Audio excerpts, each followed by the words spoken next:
The sad truth is the complete political irresponsibility of the current political elite of Europe. One clear sign is the recent news about what Boris Johnson said. Boris Johnson, the former British Prime Minister, is declared that British troops may have to deploy to Ukraine if Trump pulls support. This news was published by The Independent. He was a British Prime Minister. He had all the information. What is the military capability of the West or Britain? And what is the military capability of Russia? He also knows exactly that Russia is an atomic superpower, and Putin made very clear red line that once NATO troops, be alone, British troops enter into the war on Ukrainian soil, that would trigger a nuclear war between the West or Britain and Russia. And it's clear that it is such a clear emotional irresponsibility that an Ukrainian account, Noel Reports, just after emerging this news, published a small snippet of a talk, of a longer talk, taken out of a longer talk of Rob Bauer, who is the chair of the NATO Military Committee, in which General Rob Bauer said there is a major difference between Afghanistan and Ukraine. Afghanistan hadn't had atomic weapon, so it was easy to send an expeditionary force and make order or destroy the Taliban regime back in 2001. The difference between Afghanistan and Ukraine and Russia, that Ukraine is an atomic superpower, so it is out of context, and it's impossible that NATO would enter with troops into the conflict. Boris Johnson knows this. He had to know this because he was a prime minister during the first part of the war, and while he was prime minister, he never mentioned this option. Why he does this? There is two reasons for it. Maybe because politics is primarily emotions, and we are so clever that even we could rationalize our emotions. So emotionally, he thinks that he wants to enter. He knows that it's irrational, but he tries to seek rational answers. Yes, because if you don't enter and Ukraine is losing the war, then Europe will be next. Domino. This is a domino theory which was used to enter into the Vietnam War, which was used to destroy Iraq, and now Johnson is playing the same card. Or the other thing is they are just simply manipulating. They just simply want to enlarge the war. They still hope that if they enlarging the war, Russia will collapse by economic overheating or because there will be a revolution against the war. Who knows? And they trying to create a belief among Ukrainian people that still there is chance that one day the West will enter, and there is, for this reason, is good to fight and good to take casualties and even sacrifice their life. Unfortunately, the real truth is that the NATO, as Rob Bauer said, never will enter into the fight, never will send an expeditionary force. And the other sad truth is that all may be possible the Russian economy is in very bad condition. And there is an artificial boom spurred by military spending. We know this is happening. But unfortunately, the European economy is also in terrible shape. Germany is declining, and Germany was the export engine of Europe. Eurozone is viable because German export compensated for the increasing indebtedness of the Eurozone as a whole. But now Germany is faltering, partly because the European sanctions on energy. It is very clearly said in the Draghi report. One of the key reasons of the loss of European competitiveness is that European producers have to pay very high price for energy, which is the consequence, this special price or this extra high price compared to our competitors, economic competitors, be US or China or Japan, is the sanction which was imposed by Europe because of the Ukrainian war. But the Ukrainian war, to a certain extent, was our mistake also. It was, yes, the aggression was done by Putin. And one shouldn't do an aggression.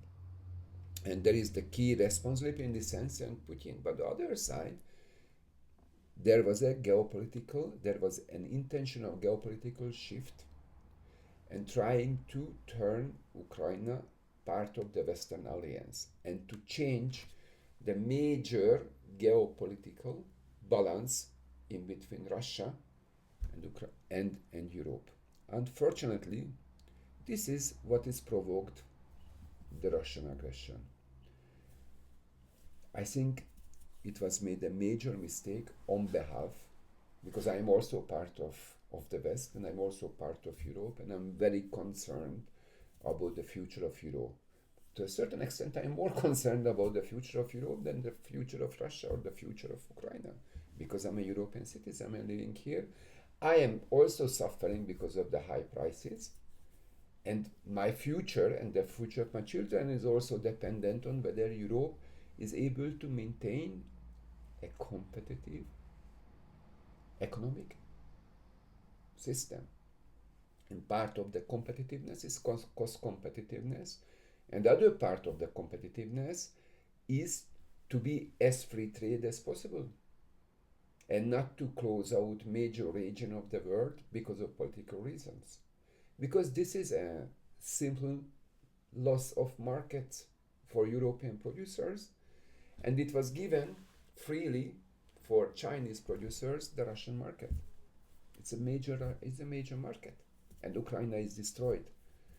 It was a major strategic mistake, and unfortunately, the European leadership is not ready to accept its own participation in this and its own miscalculation in this geopolitical fight. We shouldn't have a geopolitical fight. I mean, if you're thinking back, Europe, best period of Europe was in between 1990 and 2014. Before we decided, or the European leadership decided, that they would try to snatch Ukraine out of the Russian sphere. I mean, Ukraine should have remained an independent country, a bridge between West and Austria, as was Austria. Austria, after the Austrian Treaty in 1955, Austria was converted into a neutral country bordering the former Warsaw Pact. Austria had a major role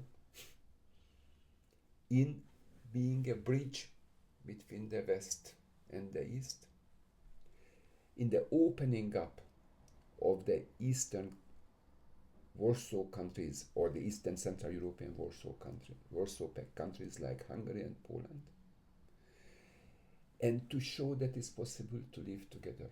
And to a certain extent, in many ways, this bridge role also made Austria one of the richest countries in Europe. I mean, Ukraine should remain a neutral state and the bridge in between Russia and the NATO or Europe or the West. And once Ukraine is a successful model economically, and benefit from being bridge and benefit of being the channel of commerce between Russia, China, Europe, and the West, and prove that it's possible to live in peace, and with trading we all gain out of trade. This would be the best solution, not only for Europeans, but also for Ukrainians, and maybe for Russia and China also. The war is the best option, is the worst option. And sustaining the war, despite the clear difference in size and military capability and readiness to launch the necessary measures to sustain a war, is a dead end. I mean, to say the truth, Europe has not decided yet.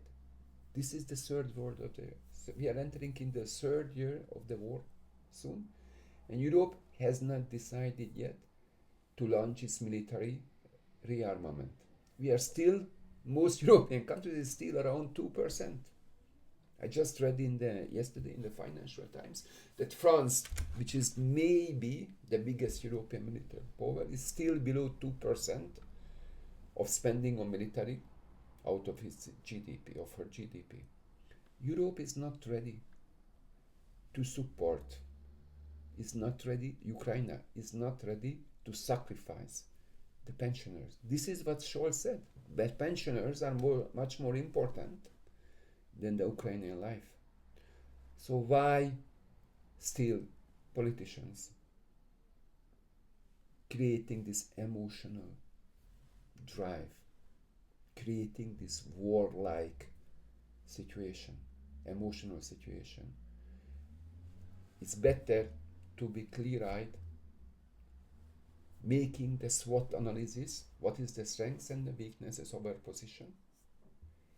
And if we realize that we don't want and we are not able to shift to military contest with Russia, and we are not ready to sacrifice our standard of living, and politicians not ready to sacrifice the votes of the pensioners because they need to elevate the pensions and provide health service care, education and so on, which is very expensive, then why to create a different dream world by words, which is not followed up by acts? Be strategic. Think about and opt for peace, compromise, close down the war, and try to secure Ukraine. If you think really, even if the Russians snatching the territories which they occupied, which is 20% of Ukraine, the remaining Ukraine is almost as big as the European Union now, or at least 2/3 of the European Union. So it's a huge country. There is space to make compromise and space to make a bridge between Russia and the West, and not to achieve the solution, the end, when Russia won't compromising and occupying the whole Ukraine, and we will be really neighboring Russia along the eastern line. It's much better to have a huge but small Ukraine, which is bridge and which is neutral and which is healing the wounds of the war, then continue this senseless war, which really leads to a major demographic catastrophe in Ukraine. So opt for peace and resist to war-like talk. Thanks very much for your attention.